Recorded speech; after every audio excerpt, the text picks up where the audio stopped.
para, né, entender um pouco da problemática. Um pouco antes, vamos dar aqui uma introdução, né, no que a gente viu na aula anterior. Então, as 13 colônias da América, né, no século XVIII, não aceitaram as leis. A principal lei, acho que a mais pesada imposta pela coroa inglesa, foi as chamadas leis intoleráveis, que era um apanhado de leis, né, que suprimia os direitos de liberdade das colônias e fazia com que as colônias, principalmente as do norte e a do centro, perdessem lucro, né, lucrassem menos com a venda de produtos, né, eles não tinham aquele comércio triangular que eu expliquei para vocês na outra aula. Então, esse comércio triangular, com essas leis intoleráveis, ele era prejudicado. Então, isso vai levar a uma revolta aí das 13 colônias.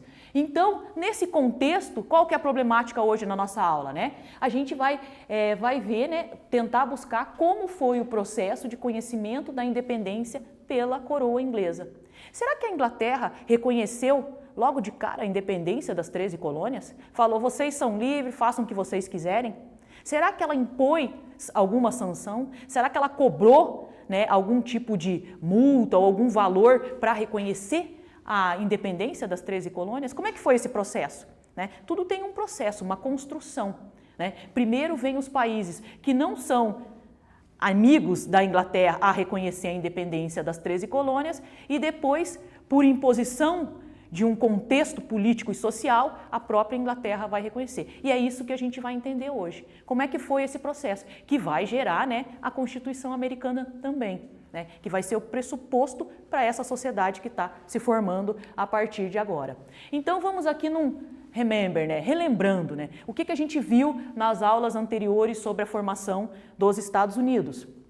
Você sabe, né, que os Estados Unidos, como eu falei para vocês nas aulas anteriores, as 13 colônias da América sempre gozaram de certa autonomia. O que é autonomia? Liberdade. Né? Então, cada colônia tinha a sua própria forma de ser administrada, as suas próprias leis, fazia o comércio de acordo com os interesses daquela colônia. Então, uma acabava sendo independente da outra. Mas elas eram divididas, né, dentro dos Estados Unidos da América em 3 bloquinhos. As colônias do norte, as colônias do centro e as colônias do sul. Tá? E daí, a partir do século XVIII, a gente vai ter uma Inglaterra que sai de 2 guerras, vitoriosas, mas enfraquecida economicamente. E que vai querer o quê? Cobrar mais impostos das suas colônias. Daí, como as 13 colônias da América são altamente lucrativas, vamos cobrar deles. É aí que vem as leis. E são essas leis que vão gerar a revolta dos colonos, principalmente dos colonos do norte e do centro. Por quê? Porque os do sul, eles tinham uma relação de dependência maior com a coroa inglesa, porque eles viviam um regime escravista. Eram grandes fazendas de monocultura, o único cultivo de um único produto, e a maior parte desses produtos produzidos eram vendidos para a Inglaterra. E isso, é claro, causa uma dependência.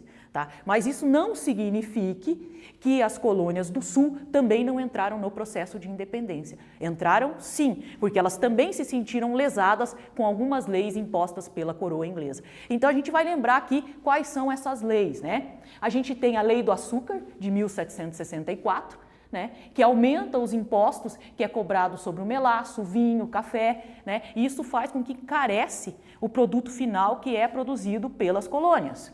A gente tem a Lei do Selo, de 1765, onde a coroa inglesa dizia assim, a partir desse momento, todas as postagens das 13 colônias têm que receber um selo inglês que é vendido pelos ingleses a um preço exorbitante. Quer dizer, eles não podiam colocar o selo que eles quisessem, o mais em conta, buscar um preço melhor. Então, quer dizer, prejudicava as 13 colônias.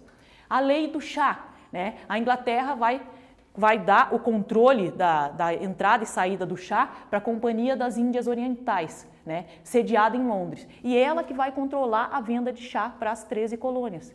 Se antes as 13 colônias podiam comprar o chá que tivesse o melhor preço, agora elas eram obrigadas a comprar de Londres. Então, quer dizer, o preço era mais alto. Daí eles vão fazer a famosa lá festa do chá de Boston, onde eles pegam, jogam todos o chá que está em 3 embarcações lá, inglesas, todas dentro da água, e é conhecida como a festa de chá do Boston. Né? Então, esse ato aí marca, né, uma rebeldia das 13 colônias em relação à coroa inglesa. E é claro, né, que a coroa inglesa falou assim, não pode isso acontecer, a gente vai ser mais duro ainda com as 13 colônias. É aí que vem as chamadas leis intoleráveis, de 1774, que aí é a resposta, né, da coroa inglesa às 3 leis anteriores que não deram certo e que levaram à revolta dos colonos. E o que propunha essas leis intoleráveis aí, né? O fechamento do porto de Boston, né? Até que fosse pago prejuízo pela chamada festa do chá de Boston, né? E ressarcimento da Companhia das Índias Orientais, né? A ocupação de Massachusetts pelo exército inglês, que era uma colônia que tinha uma propaganda muito forte contra o domínio inglês, então, quer dizer, eles queriam minar ali para evitar que se espalhasse a ideia de independência para as outras colônias. O julgamento dos colonos rebelados nos tribunais ingleses, que significaria, né, a pena máxima, porque se eles fossem julgados dentro das 13 colônias, é claro que eles receberiam penas mais amenas, mas sendo julgados dentro da Inglaterra, a pena seria severa, porque seria como que um exemplo. Então vamos punir severamente para que sirva de exemplo para os outros colonos. Tá? Então essas são as chamadas. A gente tem uma imagem, né, que mostra os 3 pais fundadores da América, né, dos Estados Unidos, né, no total são 5, mas aqui a gente tem os 3, né, o Benjamin Franklin, né, da direita para a esquerda, Benjamin Franklin, John Adams, Thomas Jefferson, né. Thomas Jefferson ele vai ser o principal nome na formulação e na elaboração da Declaração de Independência dos Estados Unidos, né, que é feita em 1776 e que é importantíssima, né, e é o primeiro passo para a independência definitiva dos Estados Unidos. Porque a gente tem que pensar que mesmo com a elaboração da Declaração de Independência dos Estados Unidos, vai levar um certo tempo para a coroa inglesa reconhecer a independência da sua colônia. Tá? Então outros países vão fazendo reconhecimento até que a Inglaterra se vê também, né, obrigada a fazer esse reconhecimento. O processo de reconhecimento da independência, como eu falei, foi encabeçada por esse homem aqui, Thomas Jefferson, um dos grandes nomes da elaboração. Ele era um intelectual, escrevia muito bem, né, um homem bem influente dentro das 13 colônias, conversava com vários grupos sociais dentro das 13 colônias e ele vai ser um dos responsáveis pela elaboração da Declaração de Independência dos Estados Unidos. Aqui a gente tem uma nova imagem, né, uma nova gravura que mostra, né, justamente os 5 pais fundadores da América levando a Declaração de Independência para ser apresentada ao restante dos homens que fazem parte aí das 13 colônias da América, para juntos todo mundo falar, esse é o texto final e é isso que a gente quer para nossa nova sociedade que está se formando a partir de agora. Agora 13 colônias não mais separadas, mas unidas. Né, que daí vai se formar os Estados Unidos da América. Então são os estados ou as colônias se unindo em prol de um mesmo ideal, um ideal de liberdade, crescimento econômico. Né? A partir desse momento eles já estão pensando numa república, né? Quem vai governar essa nova república, como que vai ser o voto, como vai ser a eleição, como vai ser a divisão dos poderes. Então tudo isso daí já está sendo gestado a partir desse momento aqui. Tá? A Declaração Americana ela vai estar baseada nos pressupostos iluministas, né? Principalmente nos ideários de John Locke, né? Que é um dos representantes do iluminismo, né? Que a gente tem na Europa. Então ele vai defender o quê? A resistência à tirania, nada de tirania ou ditadura ou monarquias absolutistas, né? Direito à vida, liberdade e a busca da felicidade. Esses são os pressupostos iluministas e que vão ser a base da formação da chamada Declaração de Independência dos Estados Unidos. Tá? O reconhecimento da metrópole inglesa da independência das 3 colônias só veio depois de um conflito. Então vai demorar um tempo para a Inglaterra ver a necessidade de dar a independência para as 13 colônias. Tá? Que é a chamada Guerra dos Patriotas. Tem até um filme, né, O Patriota, que é com o Mel Gibson, que retrata justamente esse período aí, o período da luta das 13 colônias no processo de independência, de reconhecimento da independência por parte da coroa inglesa. Então, foi uma luta sangrenta, né, onde teve a morte de muitos colonos, tanto do norte, do centro quanto do sul, para que eles conseguissem o reconhecimento da Inglaterra em relação à sua independência. E o que diz aqui o nosso slide? Né? A Guerra dos Patriotas eram os colônios das 13 colônias contra os chamadas jaquetas vermelhas, que eram nada mais do que o exército imperial inglês. Então, a Inglaterra se dispôs a mandar um exército para sufocar, né, a tentativa de independência e fazer um retrocesso, acabar com a independência americana. Né? Foi difícil e se estendeu por cerca de 6 anos. Então, foi uma guerra penosa tanto para a coroa inglesa quanto para as 13 colônias, porque quando você está num período de guerra, o que acontece com o seu comércio? Ele definha. O que acontece com a sua produção agrícola? Ela cai. Então, quer dizer, foi uma guerra penosa para os dois lados. Né? Ao vencer a Batalha de Saratoga, em 1777, os colonos conseguiram o apoio da França, da Espanha e da República das Províncias Unidas da Holanda, que eram o quê? Que eram rivais da Inglaterra no comércio. Tá?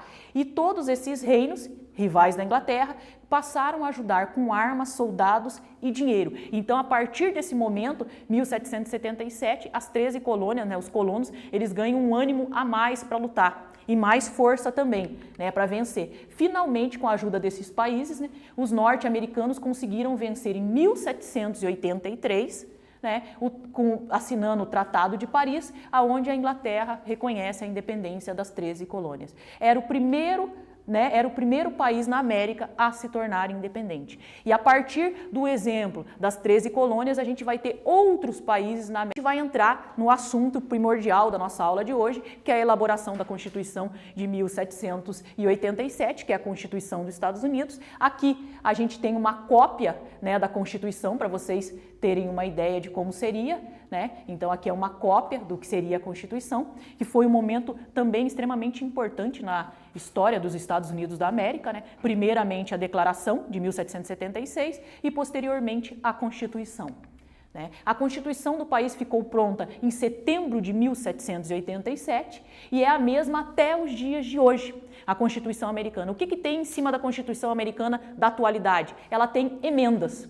Né? Então, são um total aí de 27 emendas em cima da Constituição. E o que são emendas? Seriam como se fosse adentros a alguma norma que não condiz com a atualidade dos Estados Unidos. Né? Então, se na Constituição de 1787 tinha-se o regime escravista, né? Haviam escravizados, as emendas vão amenizando ou até mesmo abolindo a escravidão. Então é tirado. Então as emendas são adentros dentro do texto original da Constituição. Tá? Aqui a gente tem a 15ª emenda, que é extremamente importante porque ela representa o direito dos afrodescendentes americanos. Como eu falei para vocês, é um adentro ao texto final. Tá? A reprodução da 15ª emenda, que estabelece que os governos nos Estados Unidos não podem impedir um cidadão de votar por motivo de raça, cor ou condição prévia de servidão ou escravidão. Então, o direito ao voto abrange a todos os americanos. E foi ratificada em 3 de fevereiro de 1870. Então, é extremamente importante essa emenda para os afrodescendentes americanos. Tá? O que dizia a Constituição americana? Né? A Constituição americana definia os Estados Unidos em uma república federativa e presidencialista. Então, regime republicano, federal, com um presidente. Né? Federalista por quê? Porque representa as ex-colônias, que são 13, que passaram a ser estados, por isso que chama Estados Unidos. Né? Não ficaria, acho que não soaria bem colocar colônias unidas. Não, né? São estados, agora são estados federativos. Né? Ganharam autonomia para criar suas leis próprias, organizar forças militares e pedir empréstimos no exterior. Como foram divididos os poderes dentro da nova Constituição americana? Né? Então, eles foram divididos em poder executivo, poder legislativo e poder judiciário. O que cada um tem como normativa? O poder executivo, os eleitores de cada estado escolhem seus delegados, que formam um colégio eleitoral e que, por sua vez, elege o presidente da República. Tá? O poder legislativo foi criado o Congresso, composto por 2 câmeras, né? Câmara de Representante e de Senado, que é o que a gente tem também no Brasil. O poder judiciário era exercido no âmbito federal pela Suprema Corte e que garantia o cumprimento das leis. né? Então, essa é a conformação que a Constituição Americana de 1787 deu e que é mantida até os dias de hoje. Como eu falei, tem 27 emendas à Constituição, que são adentros à normativa inicial do texto inicial da Constituição. Né? Como é que fica a questão da cidadania americana? Né? Logo no início da Constituição americana, lê-se, nós, o povo dos Estados Unidos. Só que esse nós não incluía todos os americanos. A gente tem que ter a ideia, né, que a gente está falando de uma sociedade em 1787 escravista. Né? Então, se tem escravidão, não engloba todos. Não é todo mundo não é considerado cidadão. Né? Se excluem quem? Os escravos, os povos originários ou indígenas e as mulheres. E quem vota? Só vota homens de determinada faixa de renda. Também tem um voto aí censitário. Não é todo homem livre e branco que tem direito ao voto. Né? E também tem outra questão, alfabetismo, né, ou analfabetismo. Quem sabe ler e quem não sabe ler também é colocado na Constituição. Então a Constituição americana, ela amarrou todos os eixos. Ela pensou em todo o processo para se criar um verdadeiro cidadão americano. É claro que se a gente pensar que esse nós exclui boa parte da população americana, a gente fica pensando, mas aonde que está a democracia aí? Né?